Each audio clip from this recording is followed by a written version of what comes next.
Mind sciences, or the study of human behavior in relation to the mind, is the newest of all the arts. It's less than 100 years old. And it is by far the one that is most cloaked in secrecy.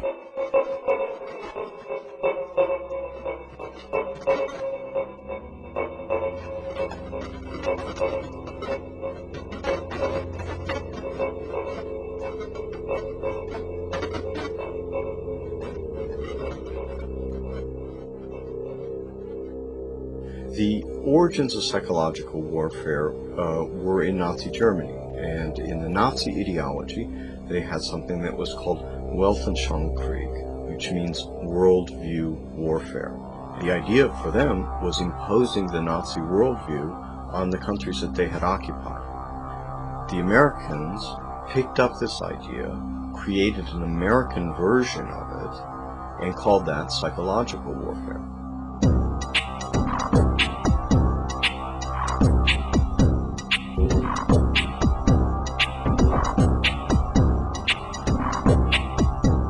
In trying to understand psychological warfare and in trying to understand the American approach to the post-war efforts to control people's minds, both as individuals and on a mass scale, there's a lot of illusions about how that was done. Were Nazis involved in that process? Yes, they were. Project Paperclip was a United States government-sanctioned CIA operation for the importation of Nazi and fascist scientists into the United States.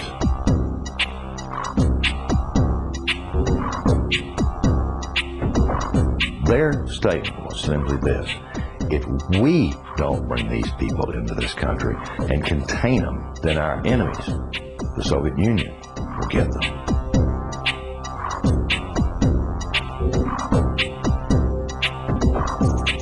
The first wave was to bring these scientists. There was 700 odd propulsion scientists, and then there were some 600 and some odd mind sciences people that they brought in.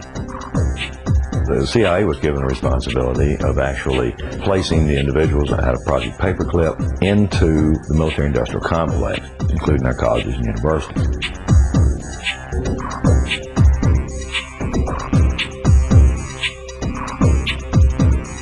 Mind control was a psychological warfare weapon that Adolf Hitler regarded as the answer for taking over the entire planet.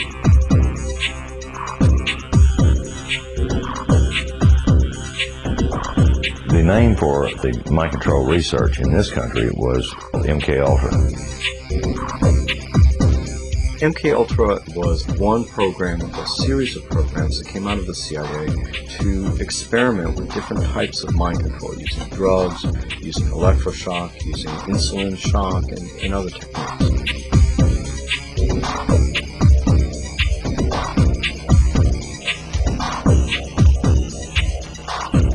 I think that the goal for those people who planned the program was very straightforward. It was an attempt to figure out a way to interrogate people and to learn how to protect their own agents against control by others.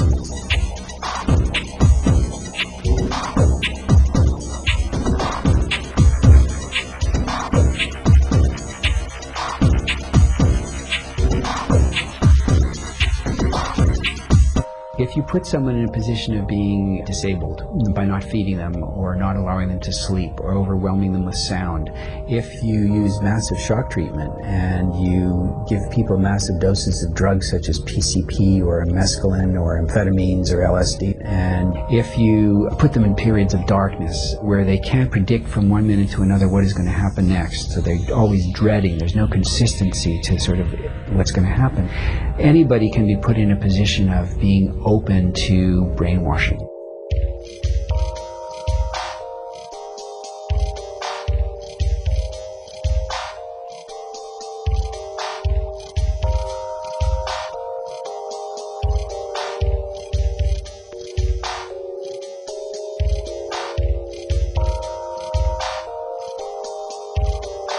Ewan Cameron was probably the foremost psychiatrist of his time in the 1950s. He was using high-tech sound techniques. He was using multiple kinds of loop recorders to force people to listen to recorded messages 24 hours a day for weeks on end to basically destroy people's thinking patterns.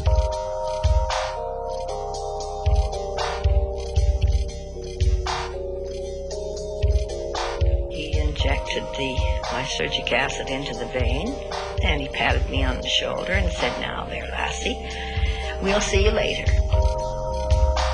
And I started to feel very frightened, and the fright became a terror. And I sort of began throwing myself from one side of the room to the other. I didn't know what to do to stop this feeling. It felt like my bones were melting. That I just didn't know who I was anymore.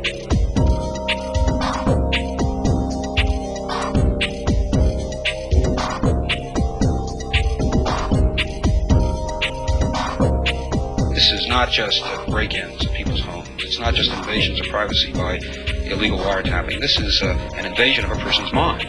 And that is about as profound an injury, except for loss of life, that the government can impose.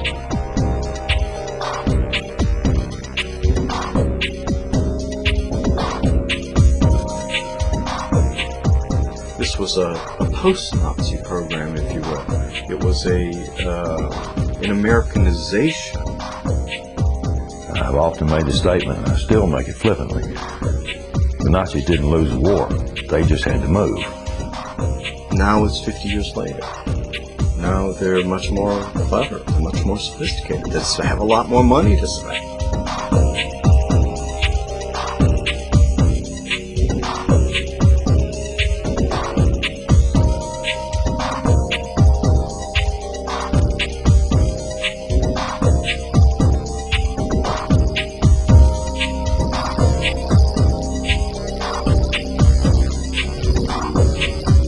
His motor coordination was disrupted because of the compound's effect. Although his vision was not impaired, he found it difficult to focus his attention on the next objective. His physical actions were noticeably slower. He felt compelled to disobey his instructions. Did Sergeant Ditches give you any instructions about what you were supposed to do tomorrow? Tomorrow? What, today's Thursday? Today's Thursday. Today's Thursday. Well... Wars are not won on the battlefield. They're won in the minds of the people.